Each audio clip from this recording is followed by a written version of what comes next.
I'm Bob and welcome to Hangar 77. Today I thought we'd take a look at my 75-gallon aquarium.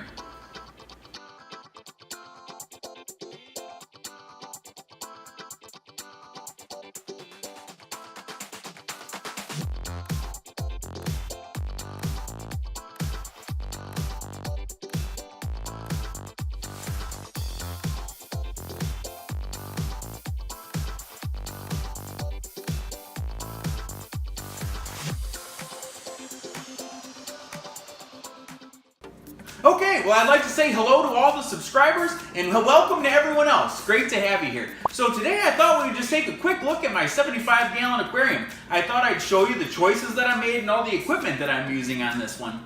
I've had it set up for about 6 months, plus or minus. I don't remember the exact date that I set it up, but everything seems to be working well. The fish are all happy in there. They're probably going to be hiding on there now. They're not used to seeing my back, I guess. But they're doing really good. The rosy barbs are breeding. You can see I have a couple floating breeder boxes up there with some fry in there. I have about 50 total fry. So there's a ton of babies going on right now, but it's a lot of fun and a whole other learning experience that I wasn't thinking of. So let's just start and I'll show you all the equipment that I'm using. So let's start out with the stones. I chose the bigger stones because I thought that it would give a better flow and help keep it clean. Turns out I think that's why I'm getting so many fry. The eggs are able to go into the gaps of those stones and they're growing on all the organisms that are living in there to a point where I can then see them because the baby rosy barb fry are so tiny. They are tiny, tiny. But I think they're starting their life off in those stones to a point where I can see them. And I'm actually finding them when I'm gravel bagging the stones. I pull out a whole bunch of fry that way. So the stone choice was an interesting surprise. So that was cool. Okay, and on the right side, I just have a standard sponge filter. I put that in there. It just gives it a little extra flow, a little beneficial bacteria in that corner. I don't know if it's 100% necessary to have that, but I like it. It gives some bubbles, a little more flow, and there's definitely a clump of bacteria over there. I mean, not that you can see it, but since all that flow, it's got to be there. But with that being said, every piece of plant or fake wood that's in there, that also has beneficial bacteria on it that's keeping the whole nitrogen cycle going. So it's just another thing. I don't think it's 100% necessary, but I have it in there. Then we got the heater. I'll show you which kind it was. Woo! It was an Eheim True Temp. I just saw this one at the big box aquarium store. I thought I'd give it a shot. No really reason. It's the 200-watt version. It's been running flawlessly now. But it seems to be doing the job. The aquarium maintains its temperature. No problems there. So the True Temp is what I've been using as the heater. And as we go over, I guess we go right to the filter. I chose to use a big canister filter. Well, big, I say big because I've never used one before. But this is what I chose to use. It's a Filstar XP-M up to 75 gallons. And let me tell you a little reason why I chose this one. There are tons of different choices and they probably all work well. The reason I chose this particular one, well, I liked that it had clear hoses and I liked that the case was clear. I thought if I could see what was going on in there, that would help me maintain it if it started getting real glommed up because everything is clear. The hoses and the body of the can of the canister filter. Turns out, as you can see, I have a window here. I think the clearness of the hoses and the box actually made it perfect for growing algae. And I just had a serious algae farm going for quite a while until I was able to figure that problem out. So that was the only addition I made to this tank. I'll show you the next piece of equipment, but I want to talk about this first. There was one thing I had to buy to take care of the green algae problem. It was just too much. No matter how many water changes I did, I just couldn't solve the problem.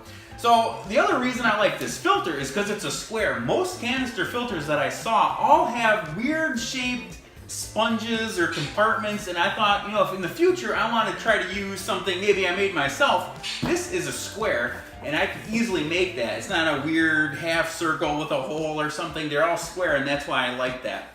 And this is basically the flow. It comes in, it goes around the outside and then up, so it has to go through all the media. And then this particular one has the 2 baskets in it.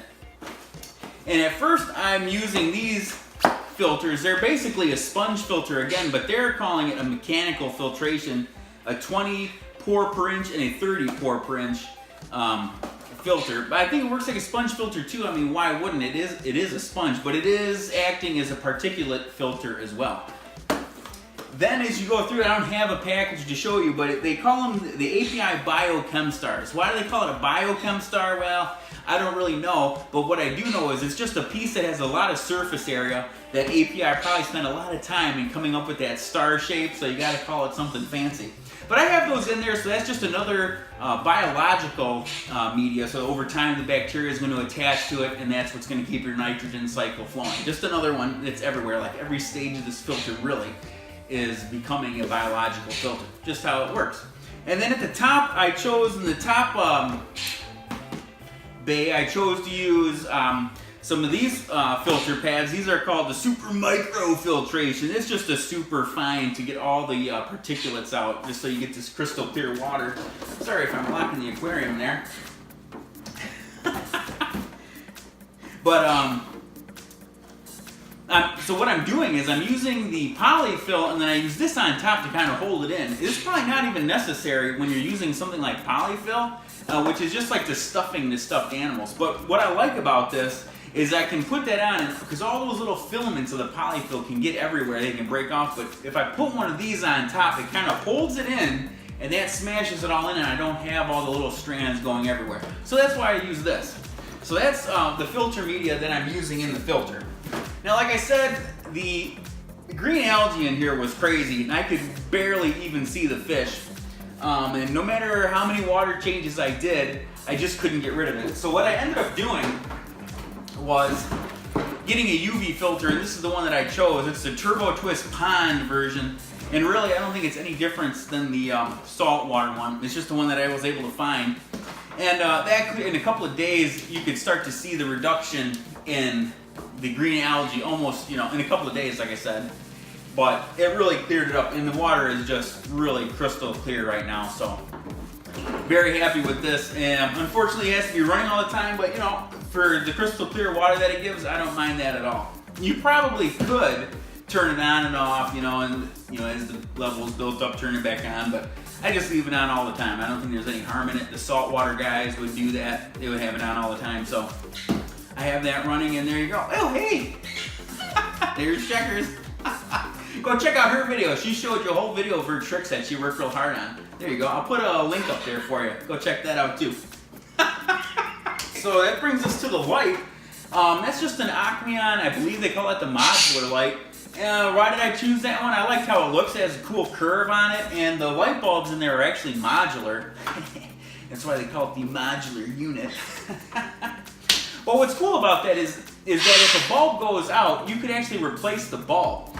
Now, with a lot of them that are out there, the bulbs are like embedded in like a silicone, and if one goes out, you'd have to replace the whole fixture. So I like this because of the fact that I could replace a bulb if I had to, not the whole fixture. And so that brings us to the water, which was definitely one of the biggest challenges I had to overcome when I first got this aquarium going. This is the first aquarium I've had in a really long time, so I had to relearn all the water chemistry stuff, and I probably learned a lot more than I ever knew before. The tap water in our location is just horrible, and so that's why I have to do a little bit more filtration. And that's why our spare bathroom looks like some kind of crazy Frankenstein water treatment plant. I'm using reverse osmosis to filter the water. Now, if you're not familiar with reverse osmosis, let me try to explain it in a way that'll make sense. Most people are familiar with the advanced technique of studying by osmosis. Now, in this technique, you actually fall asleep on the materials that you would like to learn, and throughout the night, the knowledge is absorbed into the brain without you having to do anything, and you're able to ace that test in the morning. Now, if you learn by reverse osmosis, once your head hit that book, all the knowledge in your head would be sucked into the book, and you would know nothing.